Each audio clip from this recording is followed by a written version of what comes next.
ಎಲ್ಲರಿಗೂ ಯುಗಾದಿ ಒಂದು ಪ್ರಯುಕ್ತವಾದಂತಹ ಹಬ್ಬದ ನಿಮಿತ್ತವಾಗಿಯೇ ಒಂದು ಕವಿಗೋಷ್ಠಿ ಇಟ್ಟಿರೋದ್ರಿಂದ ಮಗದೊಮ್ಮೆ ಎಲ್ಲರಿಗೂ ಯುಗಾದಿಯ ಹಬ್ಬದ ಒಂದು ಶುಭಾಶಯಗಳನ್ನ ಹೇಳ್ತಾ, ನನ್ನ ಕವಿತೆಯ ಶೀರ್ಷಿಕೆ ಇವತ್ತನೇ ಹೊಸದ ಕವಿತೆಯನ್ನು ಬರೆದಿದ್ದೇನೆ. ಸುಖ ದುಃಖ ಅನ್ನುವಂತ ಒಂದು ಶೀರ್ಷಿಕೆಯನ್ನ ಹೊಂದಿದೆ. ಮತ್ತೆ ಬಂತು ಹರುಷ ಯುಗಾದಿ ನೋಡು ಗೆಳತಿ, ಮಾವು ಎಲೆಗಳ ತೋರಣ ಕಟ್ಟೋನ ಬಾರ. ಮತ್ತೆ ಬಂತು ಹರುಷ ಯುಗಾದಿ ನೋಡು ಗೆಳತಿ, ಮಾವು ಎಲೆಗಳ ತೋರಣ ಕಟ್ಟೋನ ಬಾರ. ಹಳೆಯ ಹಳತುಗಳೆಲ್ಲ ತಗಾದಿ ಮರೆಯುತ್ತ ನೋಡ, ನವ ಸಂಭ್ರಮದ ಹೊಸ ಗಾದಿಯ ಹಾಕೋನ ಬಾರ.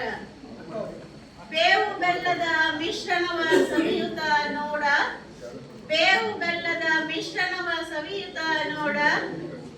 ಸೋಲು ಗೆಲುವು ಸಿಹಿ ಕಹಿ ಸಮವಾಗಿ ಸ್ವೀಕರಿಸೋಣ ಬಾರ. ಬೆಳಗಿದೆ ನಲಿಯುತ್ತ ಹೊಸ ವರುಷ ನೋಡು, ಬೆಳಗಿದೆ ನಲಿಯುತ್ತ ಹೊಸ ವರುಷ ನೋಡು. ತೋರಿದೆ ನವಯುಗದ ಹೊಸ ವರುಷದ ಯಾದಿ ಬರೆಯೋಣ ಬಾರ. ಬನದಲ್ಲಿ ಕೋಗಿಲೆಗಳ ಕುಹು ಇಂಚರವ ಕೇಳಿ ನೋಡು, ಬನದಲ್ಲಿ ಕೋಗಿಲೆಗಳ ಕುಹು ಇಂಚರವ ಕೇಳಿ ನೋಡು. ಸುಖ ದುಃಖ ಎರಡು ಸಮ ಎಂಬ ಭಾವನೆ ಮೂಡಿಸೋಣ ಬಾರ. ಯುಗಾದಿ ಹಬ್ಬ ಬಂದಿದೆ ಅಂತ ಹಾಡುತ್ತಾ ನೋಡು, ಯುಗಾದಿ ಹಬ್ಬ ಬಂದಿದೆ ಅಂತ ಹಾಡುತ್ತಾ ನೋಡು. ಜೊತೆ ಜೊತೆಯಲ್ಲಿ ಎಲ್ಲರೂ ಬೆರೆಯೋಣ ಬಾರ, ಬೆರೆಯೋಣ ಬಾರ. ನಾನು ನೀನೆಂಬ ಭೇದದ ಯುದ್ಧ ನೋಡದು ಅಲ್ಲಿ, ನಾನು ನೀನೆಂಬ ಭೇದದ ಯುದ್ಧ ನೋಡದು ಅಲ್ಲಿ.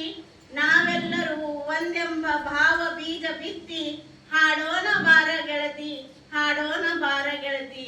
ಅವಕಾಶಕ್ಕಾಗಿ ಧನ್ಯವಾದಗಳು.